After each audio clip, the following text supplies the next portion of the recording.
Okey, bagi kes melibatkan waris yang tak dapat dihubungi, saya pun ada buat jugalah perkhidmatan untuk menjejaki waris kepada owner tersebut. Kes ini selalunya melibatkan pembeli yang beli daripada pihak ketiga ataupun pihak kedua. Maknanya bila sampai kat tangan dia tu, baru tahu bahawa owner kendaraan tersebut telah meninggal. Jadi secara logiknya dia pun tak tahulah apa-apa kaitan ataupun maklumat berkenaan dengan waris kepada owner tersebut. Jadi mungkin hanya ada alamat terakhir di geran kenderaan tersebut.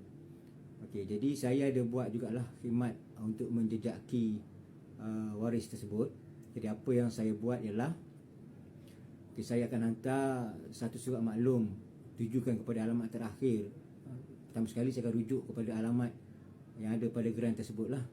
Dan keduanya, saya akan dapat juga info-info daripada sumber-sumber yang boleh membantu saya lah untuk mendapatkan alamat terakhir kepada waris ataupun alamat terakhir owner tersebut.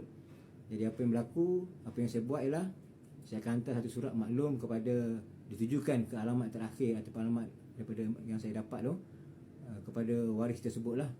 Jadi dalam surat tu saya menyatakan bahawa saya sedang buat proses untuk buat proses pindah hak milik. Jadi nak minta bantuan kepada waris owner tersebut supaya menghubungi saya, supaya saya dapatkan maklumat-maklumat lain lah berkenaan dengan waris tersebut. Jadi apabila waris bagi feedback kepada saya, dia akan hubungi saya balik melalui telefon ataupun apa-apa sumber lah. Jadi saya akan maklumkan kepada dia situasi yang sebenarnya berlaku, dan saya akan minta waris tersebut menyediakanlah dokumen-dokumen yang diperlukan untuk buat proses tukar nama. Itu antara tugas-tugas yang saya buat lah. Jadi setakat yang saya buat ni, alhamdulillah ada yang ada feedback. Maksudnya ada waris owner yang telefon saya balik dan memberi kerjasama yang sepenuhnya.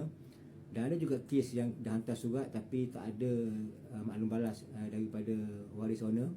Jadi kemungkinan besar mungkin dah tak ada lagi waris-waris yang meninggal yang tinggal di alamat tersebut. Jadi itu kemungkinan besar yang berlaku lah. Selalunya yang feedback tu biasanya alamat yang tetap lah. Jadi setakat ni apa yang saya buat, ada kes yang memang waris telefon saya balik dan memberi kerjasama untuk kita menyelesaikan proses tukar nama daripada nama arwah kepada nama pembeli yang terakhir lah. Itu antara perkhidmatan yang saya buat. Jadi saya pun ada kenakan charge lah untuk urusan jejak waris ni. Jadi bagi mereka yang ada masalah untuk jejak waris ni, maksudnya proses pertama yang kita akan buat ialah kita akan buat proses untuk menjejaki waris kepada kenderaan tersebut. Jadi apabila waris itu memberi kerjasama, dia call saya balik. Jadi saya akan maklum kepada dia apa proses yang berlaku, dan saya akan ceritakan kepada dia dokumen-dokumen yang kita perlukan daripada waris tersebut untuk kita membantu pembeli yang terakhir yang membeli kenderaan tersebut. Jadi itu proses yang berlaku lah. Setelah berjaya waris tersebut memberi kerjasama kepada saya, kemudian barulah kita pergi kepada step yang kedua untuk buat urusan tukar nama tu. Jadi yang penting sekali memang kita kena dapatkan khidmat ataupun kerjasama daripada waris tersebut lah. Jadi saya tidak mengatakan bahawa bila saya buat urusan jejak waris tu, saya tak boleh bagi satu kata garanti lah akan dapat maklumat ataupun tidak balas daripada waris tersebut.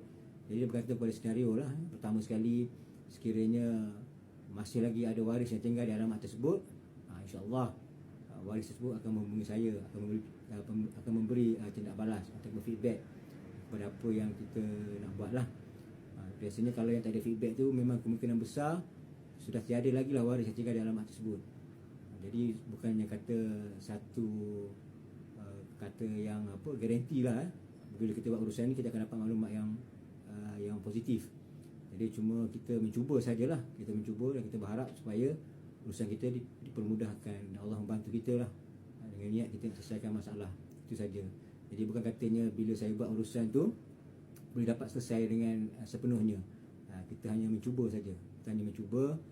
Dan ialah daripada kita tak mencuba tu, at least kita mencubalah. Itu yang boleh saya katakan lah. Jadi kepada mereka yang ada masalah berkenaan dengan waris tak dapat dihubungi tu, kalau berminat untuk buat urusan, boleh maklumkan kepada saya, WhatsApp saya. Terima kasih.